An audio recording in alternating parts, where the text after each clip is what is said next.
Myntri Rangbah ke Jylla Conrad K Sangma hakasing baar ula aiti ya kasong pisa palat lai pukandai klur bat khat nyau lak tingka shaki art fundri sports association ni ki synjuk ialehkai ben kyrshan ki jingpynkhreh ya national games ar nyau kene ga jingiarap kolong shibynta jong jingkynshew pisa palat khat khandai spa klur tingka ben shna ki madan ialehkai kynsai bat kiwei.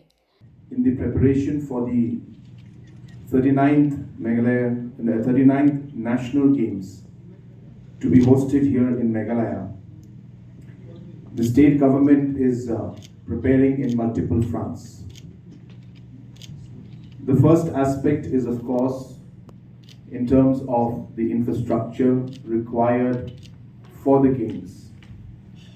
And in that, you are aware that many infrastructures have been created in the past 7 years, and many of them are in the pipeline, and we expect most of them to be completed by 2026 mid.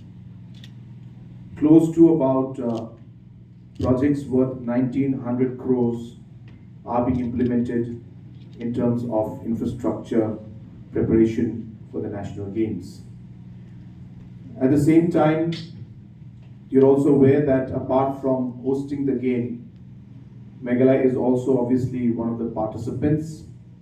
Namar ke Meghalaya kan yo pynlong ya 39 National Games how ar nyau ke jingkynshew pisa jong Sorkar ke thmu hak wanrah ya kolshor ki ialehkai ban se ya nongialehkai kiba ban yo khur ya takma.